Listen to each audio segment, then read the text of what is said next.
Welcome, friends. Welcome to AGS Broka and Vanik, your one-stop solution for English language for all competitive exams or your academic exam, right?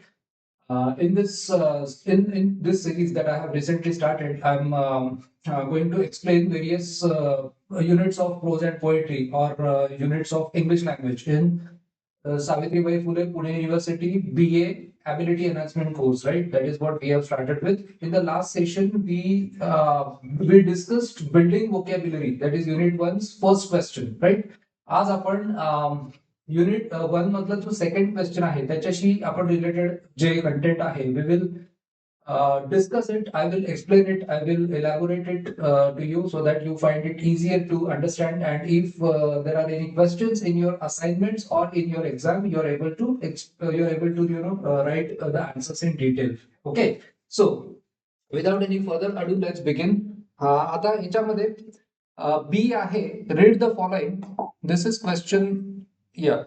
Okay. So this is part B. Read the following paragraph and underline all the words you don't understand. Okay. Underline all the words you don't understand. Then find out their meanings and pronunciation from a dictionary. तर आता याच्यामध्ये तुम्हाला असे words underline करायचे जे की तुम्हाला लक्षात येत नाहीयेत, मिनिंग त्याचं नाही माहिती किंवा वर्ड्सचं मिनिंग समजत नाहीये. त्यानंतर तुम्हाला त्यांचं मिनिंग फाइंड आउट करायचंय. Pronunciation, right? प्रोनाउन्सिएशन का बरं यांनी स्ट्रेस केलं प्रोनाउन्सिएशन वरती एवढा? Because the way you pronounce, the pronunciation of the words, okay, while you speak with someone, while you talk to someone, whenever you interact with people, the way you pronounce the words gives first impression about you, whether you are a good speaker or not, whether your basic knowledge of language is good or not. So pronunciation matters, कारण pronunciation मधनं तुमच्या लिस्नरला बरंच तुमच्याबद्दल कळत असतं. Okay. Pronunciation वरती if you want we can take different session.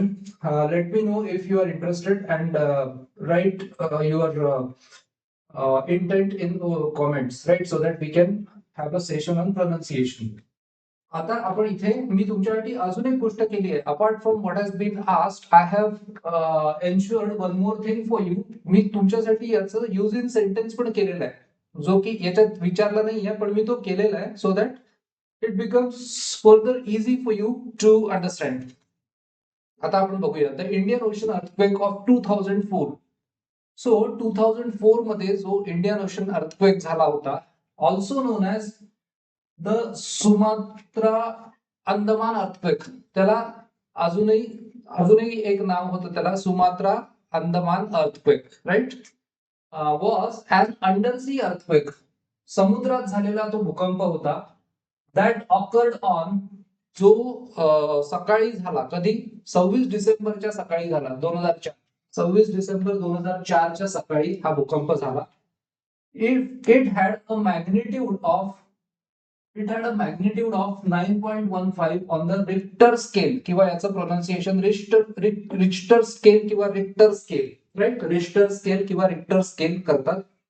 So magnitude म्हणजे आपण एवढं तर गेस करू शकता तुम्ही की तुम्हाला जर का मॅग्निट्यूडचं मिनिंग नाही माहिती तर तुम्ही ऍटलिस्ट असं तुम्ही नक्कीच अर्थ लावू शकता की 9.5 म्हणजे याचं काहीतरी मेजरमेंट असावं. रिक्टर स्केल वरती 9.5 ते त्याचं मॅग्निट्यूड होतं. सो मॅग्निट्यूड काय आहे? It had a magnitude, that is noun आहे, कारण आर्टिकल ए वापरलंय मॅग्निट्यूडच्या आधी.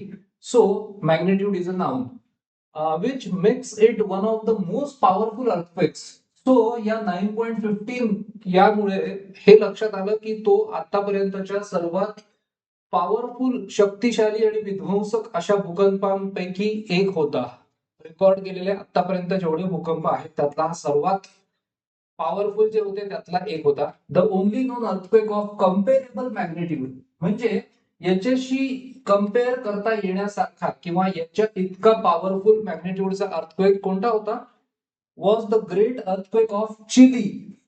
ब्राझीलमध्ये, चिलीमध्ये जो झाला होता, मॅग्निट्यूड 9.5 चा होता तो, 1960 मधला. तो एकच याच्याशी कम्पेरेबल होता, याच्याशी तुलना करू शकतो इतका तो शक्तिशाली तेवढा एकच होता. The Indian Ocean earthquake killed more than 2,83,100 people. 2,83,100 लोक त्या भूकंपामध्ये मारल्या गेले. भयंकर भीषण असा हा अर्थक्वेक होता, making it one of the deadliest disasters in modern history. Modern history मधला एक सर्वात डेडलीएस्ट असं ते डिझास्टर होतं. सर्वात डेडलीएस्ट डिझास्टर इज आपत्ती, दुःख किंवा अशा अर्थाने आपण हा शब्द घेतो इन मॉडर्न हिस्ट्री. आता पार्ट्स ऑफ स्पीच मध्ये याला आपण असं हे नाही करू शकत. हा, आपण हे म्हणू शकतो याच्यात की डिझास्टर इज अ नाउन आणि डेडलीएस्ट इज ऍडजेक्टिव्ह. सो ही एक फ्रेज आहे. So in modern history, it lasted close to 10 minutes. 10 मिनिटं तो भूकंप सुरू होता. When most major earthquakes last no more than a few seconds. भूकंप हे सहसा शक्तिशाली भूकंप सुद्धा काही सेकंदच त्यांचा परिणाम असतो किंवा काही सेकंदच ते असतात, ते होतात. पण हा 10 मिनिटापर्यंत हा भूकंप होता. It cause the entire planet, पूर्ण पृथ्वीलाच, to move off its course म्हणजे तिचं जे काही ठिकाण असतं ना त्या ठिकाणापासून दूर सरकल्या गेली पृथ्वी by at least a few centimetres, काही सेंटीमीटर पूर्ण प्लॅनेट बाजूला सरकल्या गेला त्या भूकंपामुळे. ट्रिगर्ड अर्थक्वेक्स एल्सवेअर, ट्रिगर्ड त्यांनी चालना दिली इतर ठिकाणी पण भूकंपांना. as far away as Alaska पर्यंत अगदी त्याचे परिणाम जाणवले आणि इतर भूकंपांना चालना दिल्या गेली यामुळे. The earthquake had it's epicentre म्हणजे त्याचं आपण म्हणू शकतो ओरिजिन, की हा अर्थक्वेकचं ओरिजिन कुठे होतं. In essay the northern tip of the Indonesian island of Sumatra. Indonesian island मधलं जे सुमात्रा आहे तर त्याच्या तिथे एसे मध्ये त्याचं सेंटर, एपिसेंटर होतं. एसे वॉज डिवस्टेटेड. सो हे आहे ऍडजेक्टिव्ह, ईडी फॉर्म मध्ये आहे, हे ऍडजेक्टिव्ह आहे डिवस्टेटेड. टू बी वर्ड नंतर जो वर्ड लगेचच येतो that is adjective.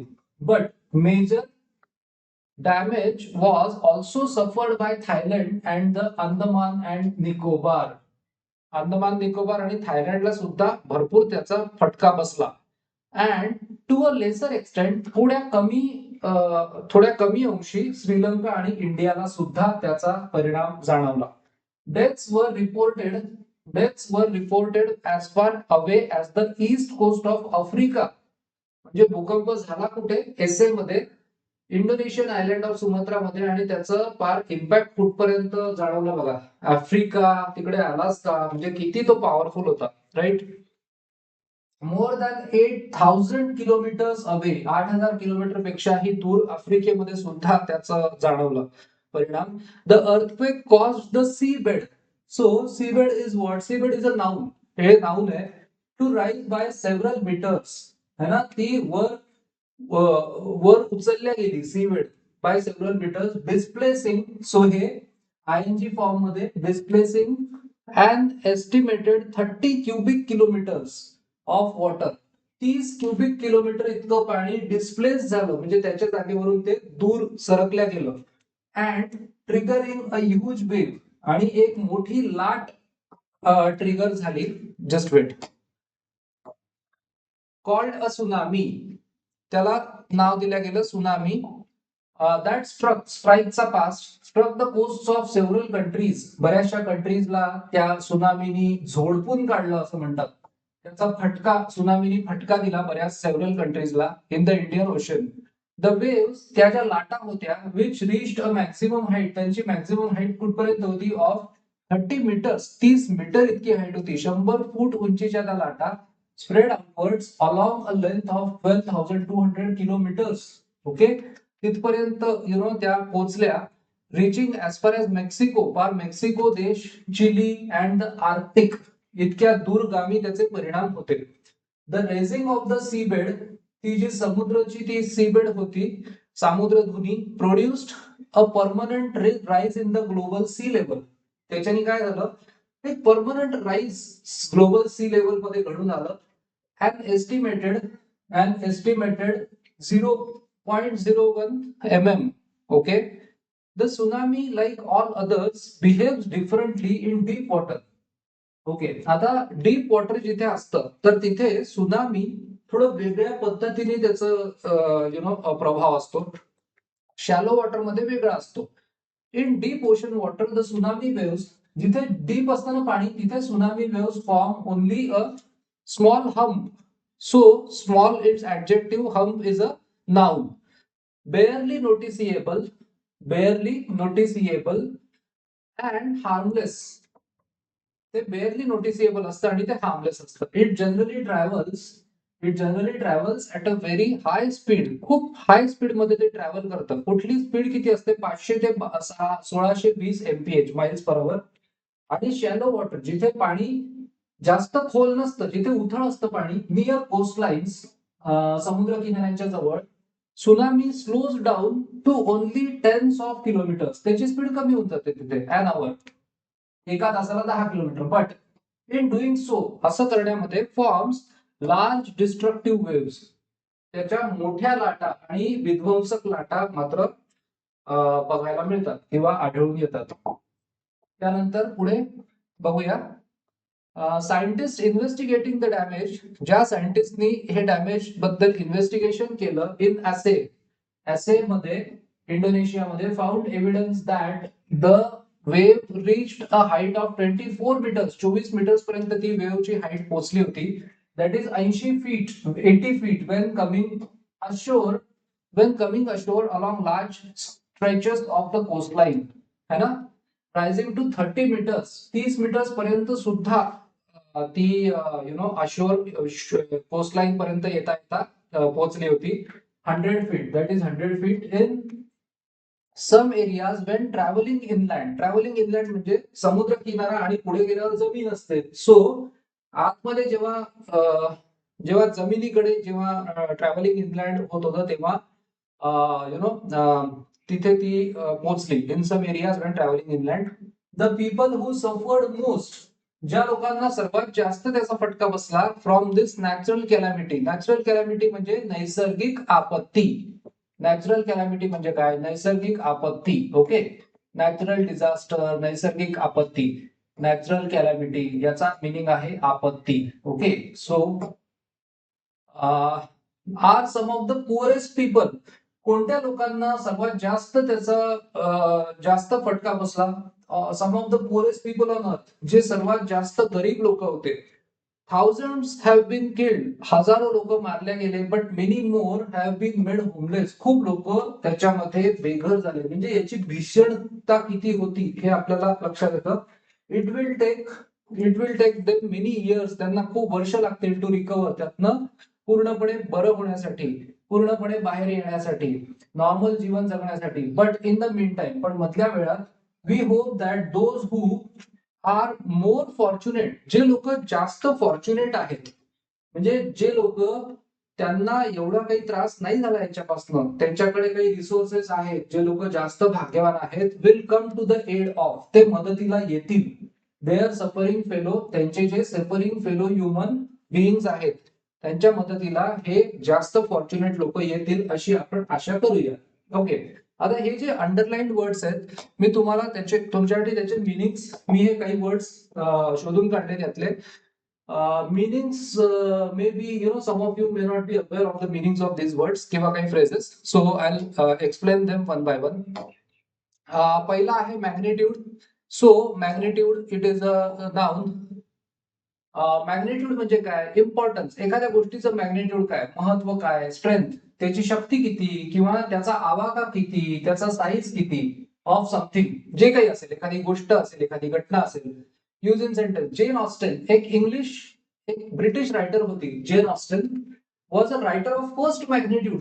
First magnitude म्हणजे आपण हे तिचं जे फेम होतं, ती खूप फेमस होती, ती खूप प्रभावशाली लेखकांपैकी होती, म्हणून मी असं लिहिलंय.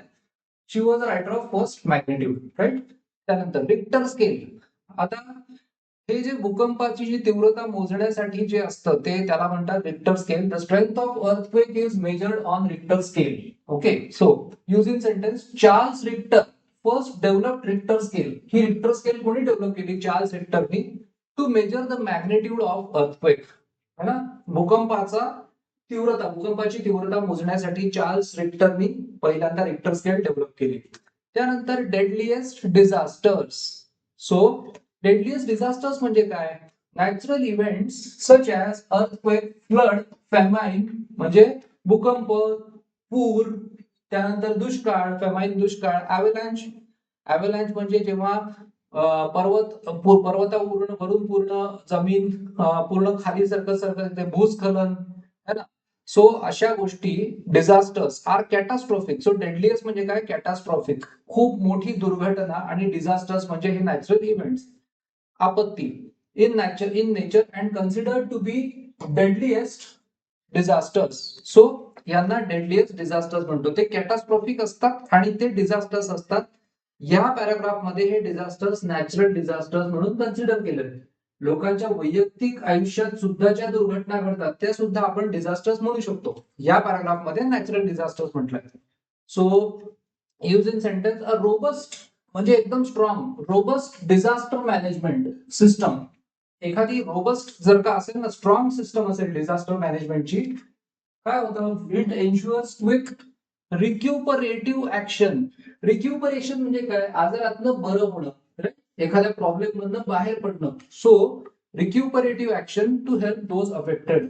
बघा किती छान तुम्ही हे लिहू शकता, राईट. सो तुम्ही अशा प्रकारची वोकॅब वापरून you can ensure that your writing looks appealing to the grader, है ना.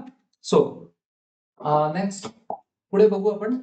We have move off its course. OFF म्हटलंय बघा. Move off its course. OFF म्हणजे काय? दूर होणं.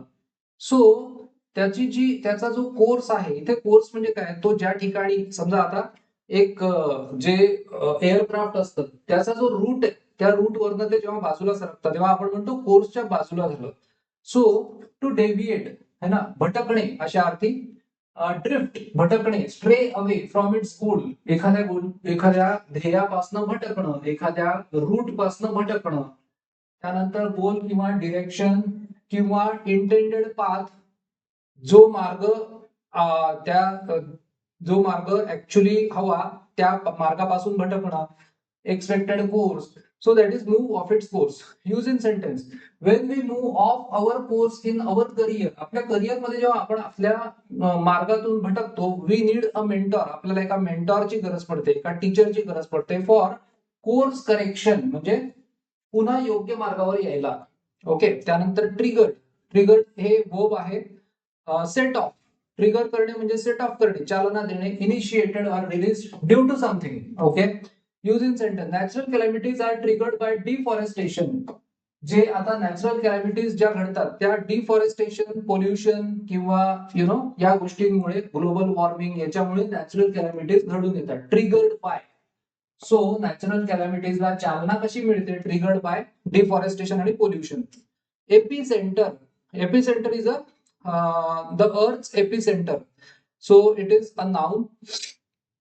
The point or part directly above the point. एखाद्या बिंदूच्या किंवा एखाद्या पार्टच्या एक्झॅक्टली वर, जिथे वेअर अन अर्थक्वेक स्टार्ट्स, जिथे सुरुवात होते ना त्या भूकंपाची, तर तिथे त्या पॉइंटला, त्या भागाला एपी सेंटर म्हणतात. सो असं म्हणतात की या भूकंपाचं एपी सेंटर काय होतं. ओके.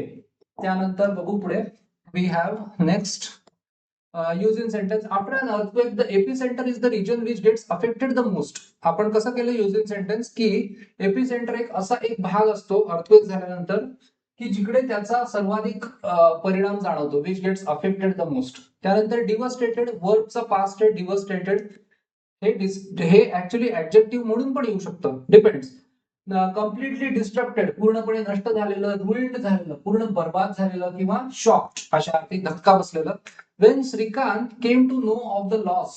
जेव्हा श्रीकांतला त्यांनी जो लॉस त्याला झाला होता बिझनेसमध्ये, when he came to know of the loss he incurred in business, he felt completely devastated. त्याला पूर्ण धक्का बसल्यासारखं त्याला झालं. पूर्ण तो त्याचा सर्व नाश झाला असं त्याला एकदम वाटलं, राईट. त्यानंतर टू अ लेसर एक्सटेंट, कमी तीव्रतेने. So to a lesser extent, something in smaller importance, degree और magnitude as compared to something else. एखाद्या दुसऱ्या गोष्टीपेक्षा मॅग्निट्यूड म्हणजे तीव्रतेमध्ये कमी म्हणजे टू अ लेसर एक्सटेंट.